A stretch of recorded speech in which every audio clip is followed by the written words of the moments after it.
नमस्ते दोस्तों, आज मैं आपको comedy short film called alternative math के बारे में बताने जा रहा हूँ। मूवी बहुत शानदार होने वाली है। आओ मिलकर शुरू करते हैं।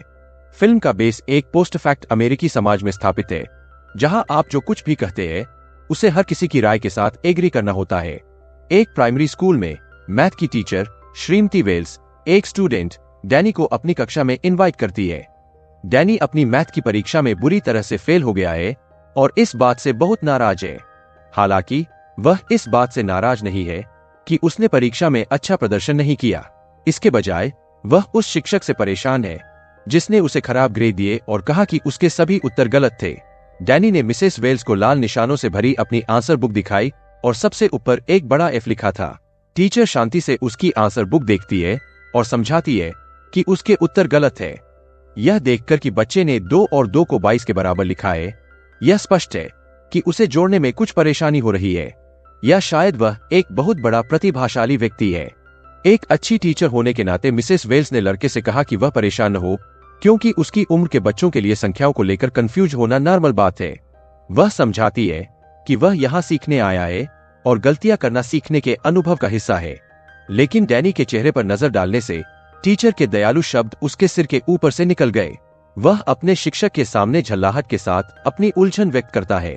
मिसेस वेल्स शांत रहती है और उससे प्रश्नों को फिर से देखने के लिए कहती है। वह उसकी स्पष्ट गलती की ओर इशारा करती है, लेकिन डैनी को कोई दिलचस्पी नहीं है।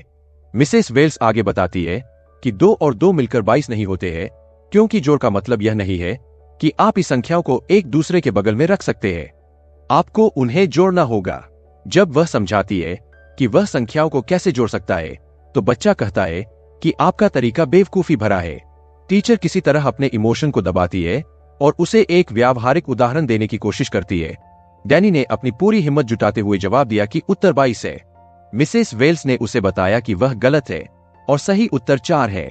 बिगड़ैल बच्चा डेस्क से मार्करों का डिब्बा फेंकता है और गुस्से में क्लास से बाहर निकल जाता है। मिसेस वेल्स बच्चे के व्यवहार से हैरान हो जाती है, लेकिन वह इस बारे में तब तक ज्यादा मिसेस वेल्स के कहने पर बैठ जाते हैं। माता पिता अपनी चिंताएं व्यक्त करने से पहले मिसेस वेल्स उन्हें विश्वास दिलाती है कि चिंता की कोई बात नहीं है। वह आगे कहती है कि डैनी जैसे बच्चों के लिए किसी विषय, विशेष रूप से मैथ जैसे विषय में संघर्ष करने पर निराश होना पूरी तरह से नॉर्मल है, जहां वे अपनी रच नहीं सोचती जब तक कि अगले ही दिन उसके माता पिता शिकायत लेकर उनकी कक्षा में नहीं आ जाते। सबसे पहले वे विनम्रता से अपना परिचय देते हैं और मिनात्मकता का उपयोग शायद ही कर पाते हो।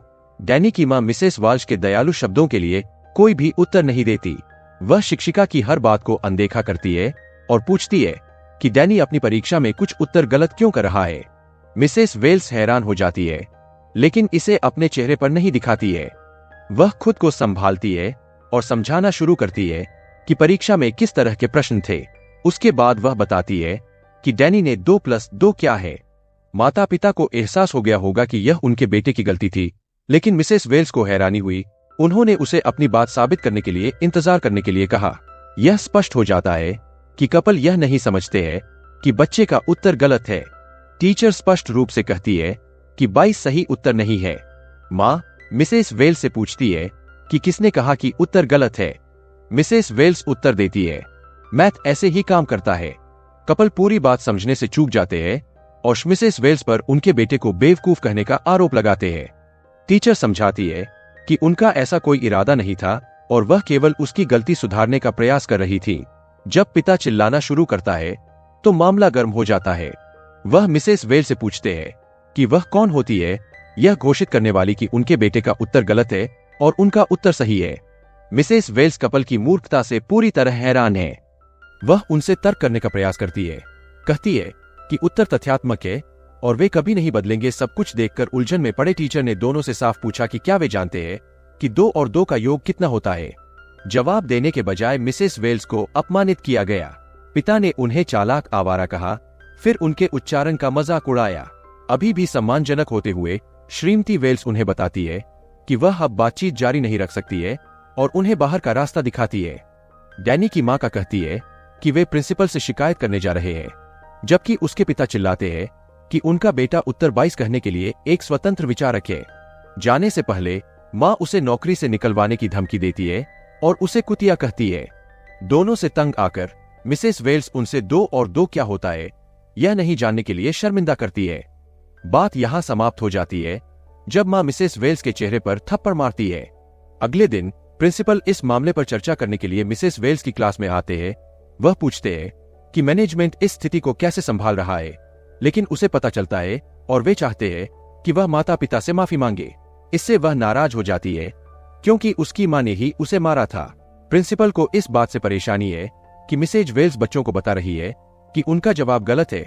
मिसेस वेल्स कहती है कि एक टीचर के रूप में यह उनका काम है कि जब वे गलतियां करे तो उन्हें बताए।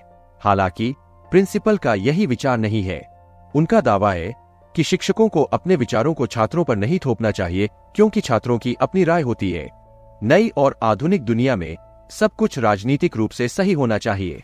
सिर्फ अपनी राय के कारण किसी बच्चे के उत्तर को गलत घोषित करना गलत है। मिसेस वेल्स हैरान रह जाती है। उनका दावा है कि मैथ पक्षपातपूर्ण नहीं हो सकता क्योंकि यह लॉजिकल है। प्रिंसिपल परेशान होने लगते हैं और कहते हैं कि मिसेस वेल्स का रवैया स्थिति को और खराब कर रहा है। प्रिंसिपल वेल्स से कहते हैं कि वह बच्चों को बिल्कुल भी सम्मान नहीं दे रही है, जो उनके स्कूल की नीतियों के खिलाफ है।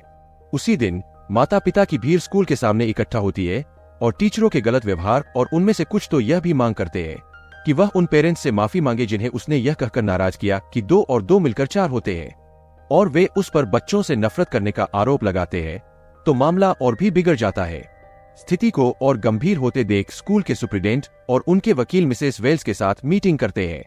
वह घबराकर बोर्ड के लोगों से कहती है कि वे 1 या 2 हफ्ते तक इंतजार करें ताकि स्थिति शांत हो जाए, लेकिन सुप्रिटेंडेंट का दावा है कि वे इंतजार नहीं कर सकते क्योंकि माता पिता नाबालिग को इमोशनल रूप से परेशान करने के लिए स्कूल पर मुकदमा कर रहे हैं।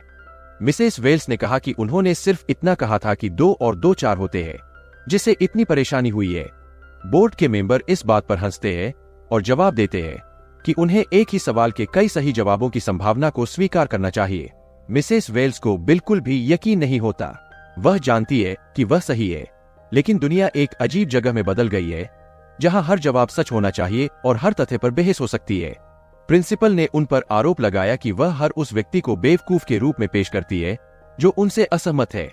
जब मिसेस वेल्स अपनी राय पर अड़ी रहती है तो बोर्ड के मेंबर उन्हें निलंबित कर देते हैं और उनसे कहते हैं कि अगर वह कभी अपनी नौकरी वापस पाना चाहती है तो उन्हें अपने चरमपंथी विचारों पर पुनर्विचार करना चाहिए। अगले दिन मिसेस वेल्स स्कूल से अपना सारा सामान समेटकर घर लौट जाती है। रात में वह टीवी देखती है और पाती है कि यह घोटाला राष्ट्रीय टेलीविजन पर छा गया है। कई राजनीतिक नेता इस बात पर बहस कर रहे हैं कि 2 और 2 मिलकर 22 होगा या 4। मीडिया ने खबर को बढ़ा चढ़ाकर पेश किया और मिसेस वेल्स को एक कार्यकर्ता बताया जो एक बच्चे के अधिकारों का दुरुपयोग करते हुए पकड़ी गई थी। उन्हें यह कहने के लिए कहा जा रहा है कि 4 सरल प्रश्न का निश्चित उत्तर है।